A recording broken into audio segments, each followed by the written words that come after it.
At Middle School 218 in the Bronx, sex ed is being taught after school. A group of 7th graders are playing a unique game of bingo. About 15 students are placing Skittles down on the page to answer anatomy questions. But they are stumped by the difference between sperm and semen. That white thing. All right. So What is that I have a question for you that might make things easier. What's the difference between an egg and a cake? A cake? An egg and a cake. What's up?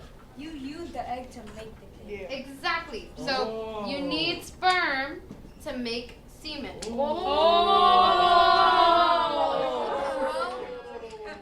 Rayanne Figueroa is a high school senior teaching this class.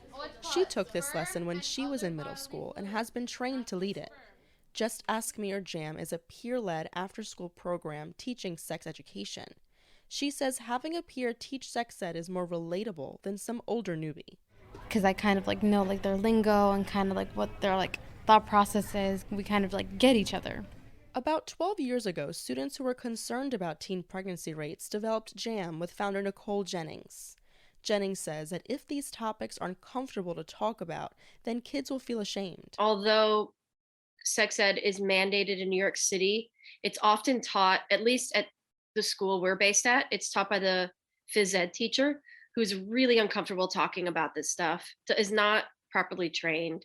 It's almost in some ways not worse. JAM is funded by the Women's Housing and Economic Development Corporation in the Bronx. Students are not required to take it, and parents are informed of its details.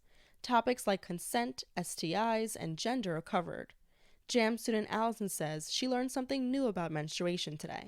An egg comes out every period, but you can't see it. Teen birth rates are higher in the Bronx than other boroughs. And to pick up this city slack, these students are learning about contraception. We actually have foam penis models, and students put it on. They giggle a lot at first, and then they get grossed out by the lubrication on the condom, and it's really funny. But by the end of it, they know how to put on a condom correctly. A recent study shows that when federally funded programs talk skillfully about pregnancy or birth, the rate goes down. Comprehensive sex ed covers the emotional and social aspects of sexuality. Mental health is something President Biden says children are struggling with.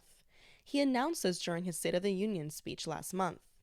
The sex ed policy org SECUS saw this as affirmation that a bill would meet the needs of youth. The Real Education and Access for Healthy Youth Act was introduced last year.